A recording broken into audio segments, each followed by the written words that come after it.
పాలమూరు ప్రాజెక్టుకు జాతీయ హోదా ఇవ్వండి. ప్రధాని మోడీకి CM Revanth, deputy CM Bhatti విజ్ఞప్తి. ఢిల్లీలో ప్రధానితో 40 నిమిషాల పాటు భేటీ. విభజన హామీలు, పెండింగ్ నిధులపై చర్చ.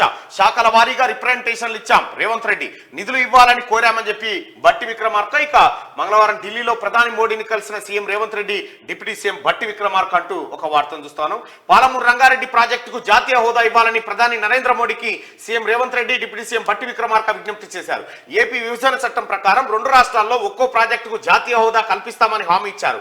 ఇందుకు అనుగుణంగా ఇప్పటికే ఏపీలోని పోలవరం ప్రాజెక్టుకు జాతీయ హోదా కల్పించారు. అదే మాదిరి తెలంగాణలోనూ పాలమూరు రంగారెడ్డి ప్రాజెక్టుకు జాతీయ హోదా ఇవ్వాలి అని కోరారు.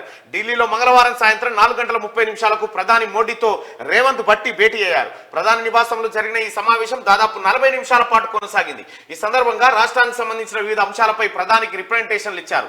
విభజన హామీలు, పెండింగ్ నిధులు, ఇతర ఆర్థిక అంశాలను ప్రధాని దృష్టికి తీసుకెళ్లారు.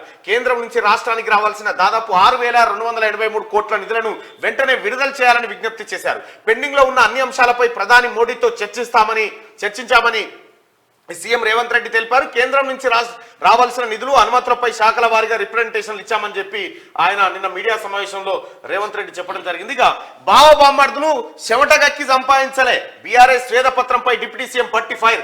రూపాయలు 7 లక్షల కోట్ల అప్పులు చేసి ఆస్తులు సృష్టించామని చెప్పడం సిగ్గుచేటు. ప్రజా సంపదను దోచుకున్న గత పాలకుల అవినీతిపై విచారణ శురువైంది. లెక్కలు కట్టి మొత్తం సొమ్మును ఖచ్చితంగా కక్కిస్తామని కామెంట్ అంటూ తెలంగాణ ప్రజలారా, కేసీఆర్ కుటుంబానికి సంబంధించి విధ్వంసం ఎట్లా చేసిర్రో, వాళ్ళు సంపదను ఎట్లా కొల్లగొట్టిర్రో విచారణ ప్రారంభమైంది. ఈ విచారణలో ఖచ్చితంగా దోషులుగా తేలబోతుంది కేసీఆర్ కుటుంబం. ఈ దొంగల ముఠ ఇప్పుడు ఆత్మరక్షణ చర్యలు చేపడతా ఉంది. కేసీఆర్ ఇప్పుడు వీడియోలు తయారు చేసి కేసీఆర్ 10 రోజులకి కేసీఆర్ రావన్నా. కేసీఆర్ తాను ఏం కేసీఆర్ ఉన్నప్పుడు ఏం బీకినాం మనం, ఏమి చేయలే. ఇప్పుడు కేసీఆర్ కాదు, కేసీఆర్ రాడికి ఎప్పటికీ గుర్తుపెట్టుకోరు. ఎందుకంటే కేసీఆర్ దుకాణం అయిపోయింది. 70 ఏళ్ల పైసీలకు తొంటిరిగి పడ్డోడు ఎవరు లేవగా చూడలే నేను మళ్ళా. కాబట్టి సరే, ఏదేమైనప్పటికీ కూడా ఒక మాట అయితే చెప్తా ఉన్నాం. తెలంగాణ ప్రజలారా, నేను మొన్న చెప్పిన కదా 28,000 కోట్ల భూములు కొల్లగొట్టిరు కదా, దాని మీద టిఆర్ఎస్ పార్టీ చర్చకు సిద్ధమా, కేటీ రామారావు సిద్ధమా? నిన్న బయట పెట్టిన కదా 250 కోట్ల విలువైంది ఆ భూమి. ఇగో ఇవాళ మళ్ళీ ఒక్కటి చూడ్రి. ఇక్కడ రంగారెడ్డి జిల్లా ఇబ్రాహీంపట్నం కాడ ఇగో అసైన్డ్ భూములను పట్టా చేసిర్రు. అసైన్డ్ భూములను పట్టా చేసి ఇగో వీళ్ళకి ఇచ్చేసిర్రు. దేని ముంగట? రాచకొండ కమిషనరేట్ ముంగడి జాగానే. ఇందులో తీగల కృష్ణారెడ్డి, మన్ను, మషాన్ తంతున్నారు ఇలా. దీంట్లో మళ్ళీ అమయ్ కుమారే కలెక్టర్. ఎంఆర్ఓ వెళ్ళిపోయిన తర్వాత సండే రోజు ఆర్డర్ ఇష్యూ చేసిపోయిండు. ఓ లెటర్ రాసి ఇచ్చిపోయిండు. ఇవన్నీ అవే ఈ ముఠా కొట్టేసినటువంటి భూములే ఇవన్నీ. వీటిపైన సమగ్రమైనటువంటి ఎంక్వైరీ జరగాలి. ఒక్క గుంట భూమిని పోకుండా అడ్డుకోవాల్సినటువంటి బాధ్యత ఉంది. దీన్ని ప్లాట్లు చేసిరు, రకరకాలుగా కొల్లగొట్టిరు. మొత్తం తెలంగాణ ప్రజలారా ప్రైమ్ ల్యాండ్ అంతా కొల్లగొట్టింది ఈ దొంగల ముఠాయిగో.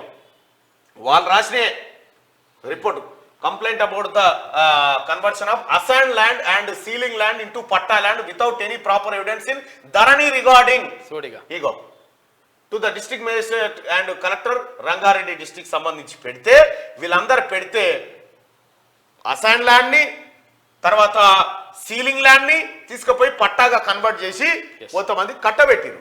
ఇవన్నీ బయటికి రావద్దా? ఇప్పుడే సంఖ్యలు గుద్దుకుంటే ఎట్లా? ఇంకా చాలా ఉన్నది మీరు గుద్దుకోవాల్సింది. మీరు ఇట్లా నుంచి ఇట్లా వస్తారు గంతే, ఏముండదు. మీరు అరిసినా పెడబొబ్బలు పెట్టినా విచారణ లాగుతాయి అనుకుంటారు. విచారణ లాగవు. మీరు ఎంత చేసినా ఇది జరుగుతూనే ఉంటది. ఇది దాదాపుగా ఈ భూమి కొన్ని కోట్ల రూపాయల విలువైనటువంటి భూమి. ఇది కూడా ఇంకా చాలా భూముల లెక్క బయటికి రాబోతా ఉంది. గుండె నిబ్బరం చేసుకొని చూడరి. బాబాముడు మేము సంపద సృష్టించిన స్వేదపత్రం. వీళ్ళ చెమట సుక్క. తెలంగాణ ఉద్యమంలో ఒక్క రక్తం సుక్క మీ ఇంటి వాళ్ళకి రాలిపడలే. తెలంగాణలో ఏలుబడిలో ఒక్క చెమట సుక్క మీద రాలిపడలే. ఎనడేసి కారు దిగినావు అయ్యా నువ్వు? ఎనడేసి కారు దిగినావు? ఫ్లైట్, హెలికాప్టరు చేతులున్నావా నువ్వు అధికారంలో ఉన్నప్పుడు? చార్టర్ ఫ్లైట్లు, అమెరికా, లండన్ ఎక్కడ పోయినా ప్రత్యేక విమానాలు, మంది సొమ్ముతోటి తైతక్కలాడి ఇలా నేను సంపద సృష్టించిన అంటున్నాను, నువ్వు సృష్టించిన సంపద గిడికి రా, నీ సంపద సంగతి చెప్తా నేను. ఇంకా ఇంకా గుండెలు అదిరిపోయే ఇలా కుంభకోణాలు, కేటీ రామారావు ఆయన బినామీలు, ఈ దొంగల ముఠా కుంభకోణాలు, గుండెలు అదిరిపోయే కుంభకోణాలు ఇంకా మీరు చూడరు ఇంకా.